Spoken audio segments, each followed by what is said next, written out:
All right, so this is where we left off on Friday, and then remember yesterday.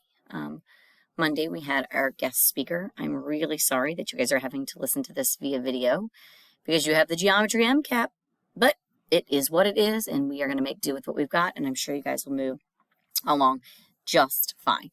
All right, so just some quick reminders before we move on. We were looking at the different branches of government here. Remember that Iran divides their structures into, and I'll go back a second, they divide their structures into both religious and elected positions. So if we look at that, right, we have some that are specific, like the Assembly of Religious Experts, and the Supreme Leader, the Guardian Council. These are really representing our religious components here. And then if we look at things like the President and the Majlis, those are looking at more of our elected citizen represented bodies. And again, we looked at the Supreme Leader already, and then we were discussing the President as the bell rang for class to end on Friday. So again, it is a dual executive.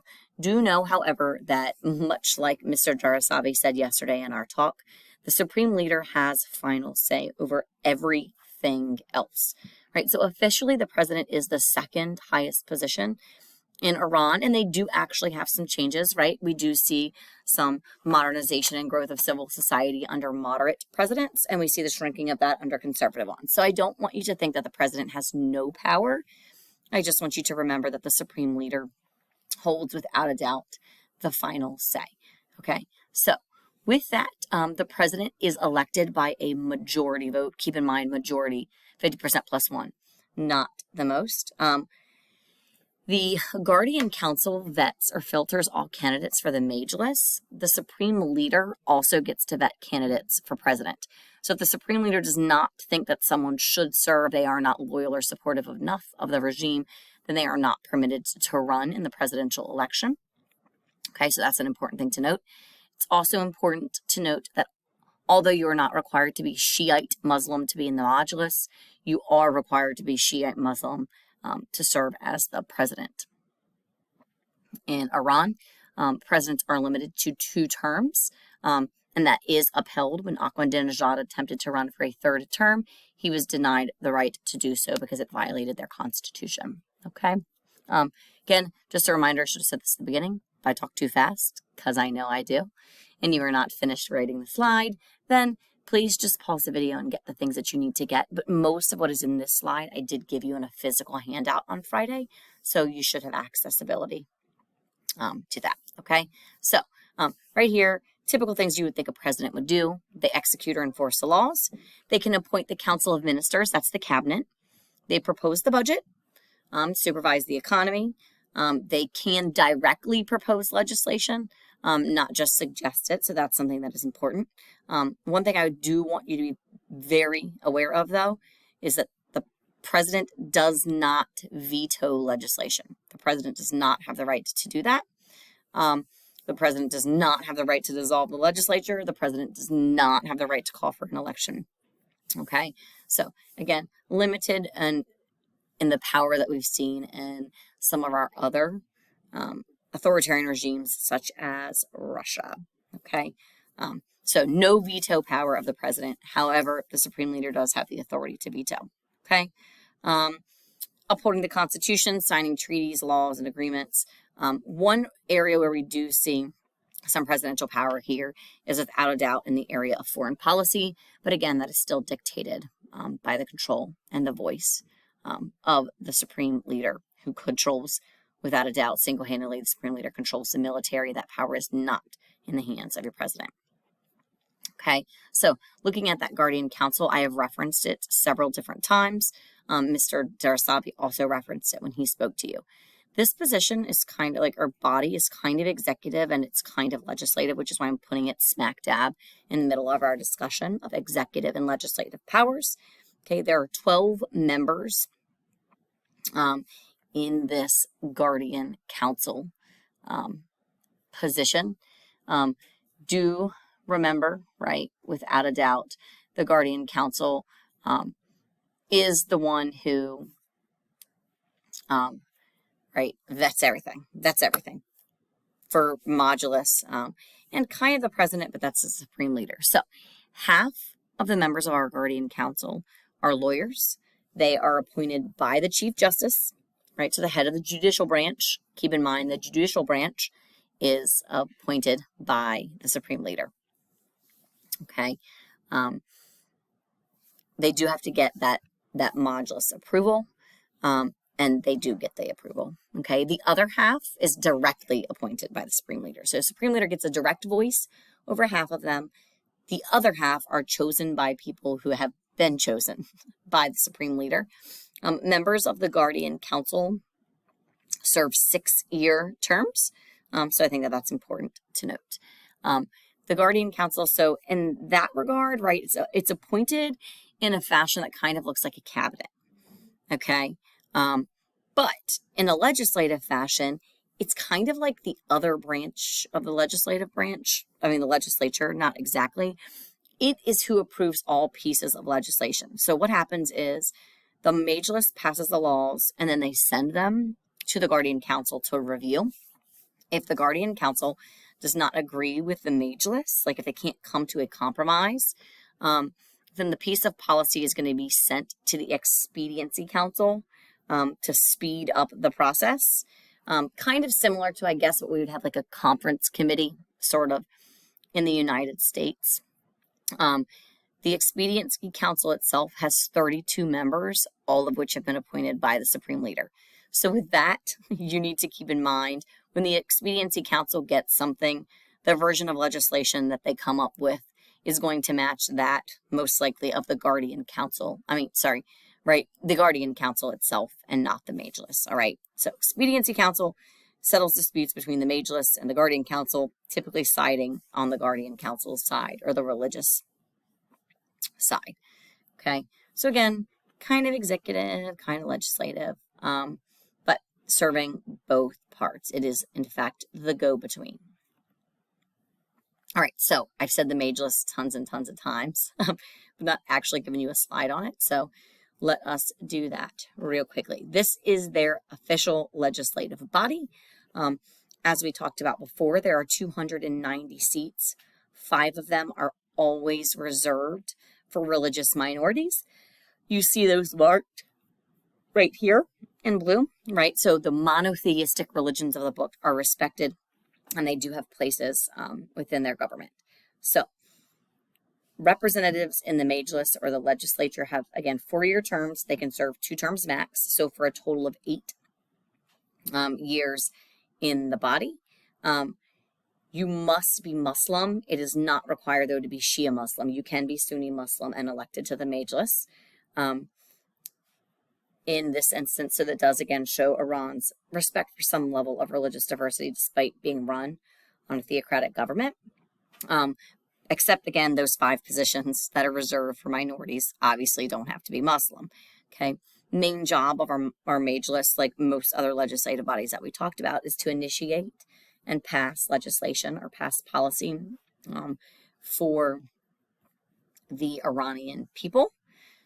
So that's really important. It's also important to note that this is the first body that we've talked about so far that women are actually, I think this is the only body that women are actually elected and allowed to be in. Again, even if it's only about a 5%, they are permitted to be in this body. So that's important to note.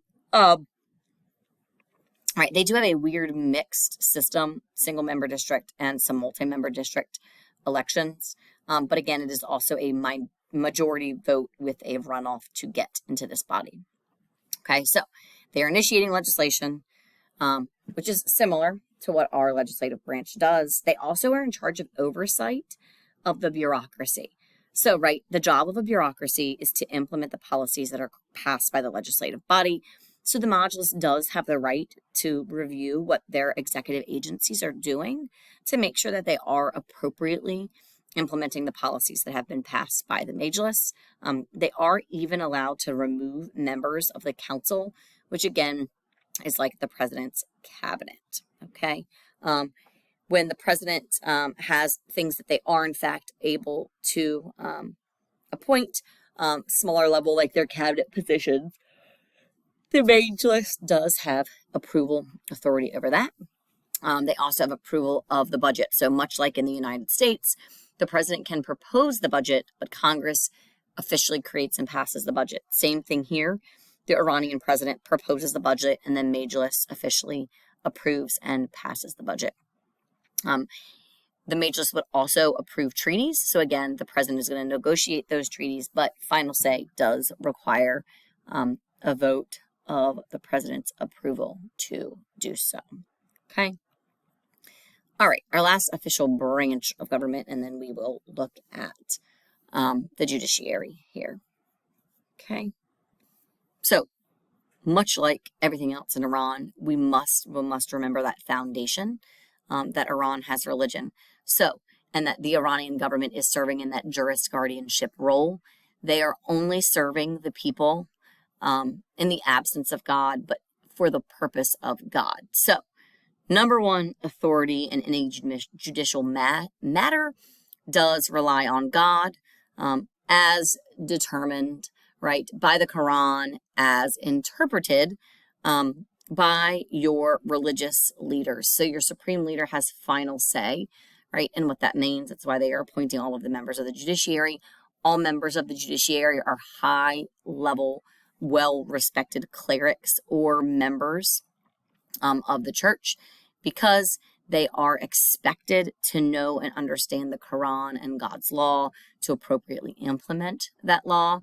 Again, with that, there are definitely no women in the judicial branch, because women are not permitted to be clerics in Islam, and so they can't be in this body. Okay, their rulings really are very, very inconsistent.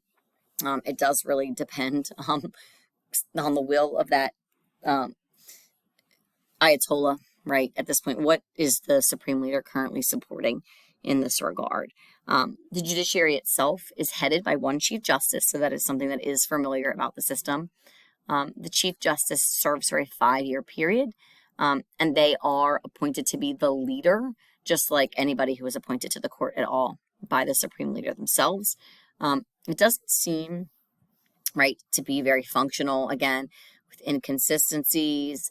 They do deal with both civil and criminal basic, like statutory-based secular law, but they also are ruling and making decisions based on religious law. The court system does typically tend to support the regime, which is very, very common in authoritarian-style governments. They have an extremely high execution rate. It is the second highest execution rate in the world, only after China. They execute for all kinds of things that people would not be executed for in the United States. In Iran, you can be executed for drug smuggling, murder, adultery. Typically, you're only going to see execution of female adulterers and not male adulterers. And homosexuality also earns the punishment of death in Iran. Okay. All right.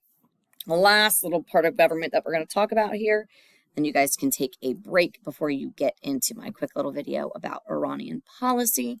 But you also, can take a look at your textbook and stop in and visit if you have any questions after you finish your test, okay? A lot of the information with the military is extremely, extremely secretive. It is a state security issue. We saw something very similarly when we looked at a lot of things in Russia and China. Again, we don't see a lot of military transparency when it comes to a large majority of authoritarian type governments, okay? So with that, something that's really important, though, to note is that everyone is expected to serve a minimum of 2 years of military service. Everybody between the ages of 18 and 32 can be asked to serve and are expected to serve those 2 years. It does not necessarily have to be right at 18. Somebody might go away to college, but they are expected to serve their years. One thing that is important to note is the military does appear to have both a military role as well as a policy creation and defense creation methodology. So your high-ranking officials within your Revolutionary Guard are given a voice when it comes to creating military and defense policy for the country. We'll talk a little bit more about their military when we get to policy.